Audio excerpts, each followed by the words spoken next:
Welcome to Unacademy guys. NEET UG का paper leak होता है। इसमें जो पेपर सेट करने वाले हैं वो खुद ही पेपर लीक कर रहे थे। इसके साथ साथ एक कोचिंग सेंटर का नाम भी आया जो यही पेपर जो लीक हो रहा है इसको बच्चों को टेस्ट सीरीज की शेप में भेजते थे और वहां से टॉपर्स निकलते थे, जिसके करके इनको फाइनेंशियली बहुत ज्यादा गेन हुआ था। लेकिन क्या आपको पता है ये जो नीट का पेपर लीक हुआ है, जो एनटीए में खामियां है, ये आज से 2 साल पहले ही पार्लियामेंट की रिपोर्ट और तमिलनाडु सरकार की एक रिपोर्ट में हाईलाइट की गई थी। दोनों रिपोर्ट्स में पहले यह कह दिया गया था कि जो एनटीए है इसमें बहुत सारे फ्लॉज है। इन फ्लॉज के करके पेपर लीक होने की संभावना बहुत ज्यादा है। आइए एक एक करके आपको सेशन में बता देता हूं ये रिपोर्ट्स कौन सी है। आज इंडियन एक्सप्रेस में छपा हुआ है कि पार्लियामेंट का पैनल था, एक तमिलनाडु का पैनल था जिन्होंने पहले इस चीज को प्रेडिक्ट किया हुआ था। लेकिन मैंने आपके लिए वो सारी की सारी रिपोर्ट्स खोली, उनमें एक एक पॉइंट देखा जो उन्होंने लिखा हुआ था और जिस हिसाब से जो डिस्कशन थी उन रिपोर्ट्स में, सेम वैसे ही फ्लॉज अब एनटीए के हाईलाइट हो रहे हैं पूरे देश भर में। और कहीं ना कहीं ऐसा भी लग रहा है कि उन्हीं फ्लॉज के करके पेपर लीक हुए हैं। और जो नीट का पेपर लीक हुआ है उसका सबसे बड़ा कारण यही था कि उन फ्लॉज को इस पैनल की रिपोर्ट के बाद भी, हाईलाइट करने के बाद भी ठीक नहीं किया गया। ये दो रिपोर्ट्स कौन सी थी? एक पैनल की रिपोर्ट थी parliamentary standing committee, specially Rajya Sabha की एक कमेटी थी, एक ये थी। दूसरी थी high level Tamil Nadu state committee. दोनों रिपोर्ट्स में आपको बताता हूं जहां पर जो लूप होल्स थे इनको डिस्कस किया गया था। ये राज्यसभा की department related parliamentary standing committee on education, women, children, youth and sports, ये वाली 171 रिपोर्ट थी। इसमें साफ साफ हाईलाइट किया गया था, अगर आप देखेंगे कि कैसे, हाँ यहां पे देखिए रिपोर्ट का, इसी रिपोर्ट का स्क्रीनशॉट है। यहां पे आप देखेंगे इस पैनल ने यह कहा था the committee to strengthen the NTA structure. NTA structure को आप स्ट्रेंथन कीजिए। 60 new points have been created in NTA.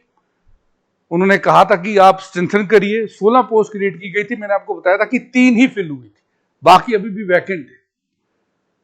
उन्होंने यह भी कहा था कि आप यहां पर देखिए, the committee retains that NTA's performance in the last year has not inspired much confidence. Panel ने लिखा हुआ कि एनटीए का जो परफॉर्मेंस चल रही है उसने अभी तक इंप्रेस नहीं किया है कमेटी पैनल को। उन्होंने कहा है कि कमेटी ने नोटिस किया है कि 2024 में 14 कॉम्पिटिटिव एग्जाम्स एनटीए कंडक्ट करती है। इनमें से 5 face major issues and 3 examinations UGC NET, CSIR NET और नीट पीजी को पोस्टपोन किया गया था। एक examination NEET UG paper leak हुआ वहां पर, और एक एग्जामिनेशन सीयूईटी में रिजल्ट पोस्टपोन हुआ था। उन्होंने यह भी कहा कि जेई मेन का एग्जाम जो इन्होंने कंडक्ट किया था उसमें 12 क्वेश्चंस को विड्रॉ कर दिया गया क्योंकि उसमें एरर थे। इन्होंने पहले ही हाईलाइट किया हुआ था कि नीट जो पीजी है और जो नीट यूजी है दोनों में फ्लॉज है। बाकी एग्जाम्स भी इन्होंने कहा यूजीसी नेट, सीएसआर नेट, और ये सबके सब एग्जाम्स एनटीए ही कंडक्ट करता है। पैनल ने पहले ही कहा था कि यहां पर फ्लॉज है, पेपर लीक हुए हैं, इनको ठीक करिए। लेकिन शायद इनकी रिकमेंडेशन मानी नहीं गई या एनटीए ने उसको सीरियसली नहीं लिया। उन्होंने बाद में ये पैराग्राफ 8 है उस रिपोर्ट का, सेम यही चीज लिखी हुई। The committee observe that such instances does not inspire confidence of the examinees in the system. बच्चों का इस सिस्टम से जो कॉन्फिडेंस है वो कम होगा, विश्वास रहेगा नहीं उनका। The committee therefore recommends that NTA need to quickly get their acts together and so that such instances which otherwise are fully avoidable do not occur in future. Panel ने साफ साफ लिखा है कि एनटीए स्टेप्स ले। ये जो paper leak हो रहा है, जो आप पोस्टपोन कर रहे हैं, जो क्वेश्चंस गलत आ रहे हैं, ये अवॉइडेबल है, लेकिन आप ठोस कदम लीजिए। साफ साफ लिखा हुआ है रिपोर्ट में, और मैंने यहां पर बताया भी, अगर आप भी पढ़ना चाहे तो इस रिपोर्ट का पैराग्राफ 8 आप पढ़िएगा। ये वो रिपोर्ट है। इसमें पहले इन्होंने प्रेडिक्ट कर दिया था कि ये चीजें एनटीए में है, लूप होल्स हैं और इनको जल्दी से जल्दी ठीक कर देना चाहिए। अब यहां पे एक चीज देखिए, पैनल ने एग्जाम्स जो थे उसमें एक चीज और कही थी, द ब्लैक लिस्टेड फर्म्स, इसे हाईलाइट किए हुए रिपोर्ट में उन्होंने कहा जो पेपर सेटिंग का और कंडक्ट हो रहे, इनमें काफी सारी ऐसी फर्म्स को कॉन्ट्रैक्ट दिए गए जो ब्लैक लिस्टेड है, जो पहले किसी ना किसी स्टेट में ब्लैक लिस्ट हो चुकी। तो यह भी इस पैनल की रिपोर्ट में है। उसके साथ साथ अगर आप देखेंगे यहां पे साफ साफ लिखा हुआ है कि जो ये पेपर सेटिंग हो रही है ये प्राइवेट फर्म्स कर रही है, जो इसे हैंडल कर रही है लॉजिस्टिकली, वो भी ब्लैक लिस्टेड है कहीं ना कहीं बार। बहुत सारी स्टेट्स में ये जो प्राइवेट फर्म्स है जो एग्जाम से जुड़ी हुई है, चाहे पेपर सेटिंग हो या लॉजिस्टिक्स हो, वो ब्लैक लिस्टेड है। पैनल लिख रहा है but were still somehow getting the contracts from other organisations, लेकिन उन्हें अभी भी कॉन्ट्रैक्ट्स मिल रहे हैं।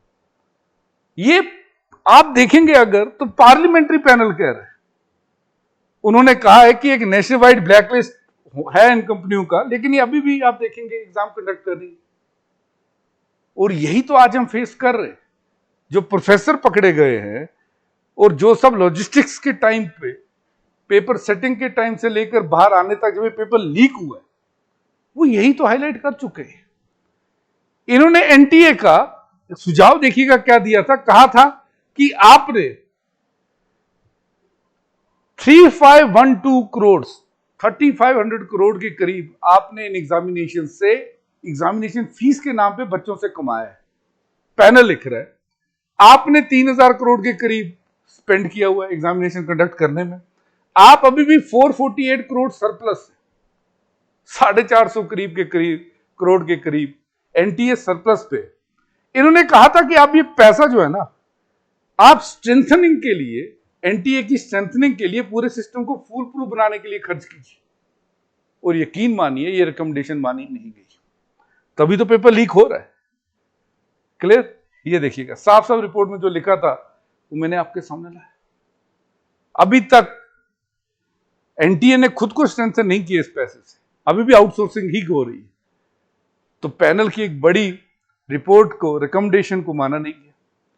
उसके बाद तमिलनाडु गवर्नमेंट ने भी एक पैनल बनाया हुआ था, सेम ऐसा ही पैनल एक तमिलनाडु गवर्नमेंट ने भी बनाया था। दरअसल वो पर्टिकुलरली नीट पे नहीं बना था, वो बना था report of the high level committee on union state relations. Tamil Nadu में स्टालिन सरकार ने सेंट्रल स्टेट रिलेशंस के ऊपर एक पैनल बनाया था, उसकी रिपोर्ट थी। और इस रिपोर्ट को जब आप पढ़ेंगे, ये उस रिपोर्ट की एक कॉपी है, उन्होंने साफ साफ लिखा हुआ है, एक तो जो ये एनटीए का स्ट्रक्चर है ये फ्लॉड है, इसमें कमियां है। और जो ये लॉजिस्टिकल नाइटमेयर है ना, इसको उन्होंने पर्टिकुलरली रिपोर्ट में हाईलाइट किया हुआ है।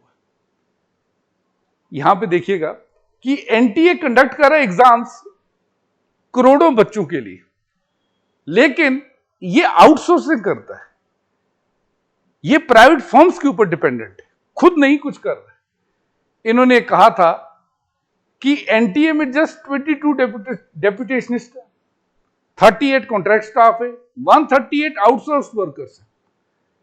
इन्होंने स्टाफ प्रॉब्लम एनटीए की जो है तमिलनाडु की गवर्नमेंट ने साफ साफ हाईलाइट की हुई थी। इन्होंने यह भी कहा था कि यह स्ट्रक्चर इनसूटेड है, एग्जामिनेशन में सीक्रेसी चाहिए, जो ये लोग मेंटेन नहीं कर रहे।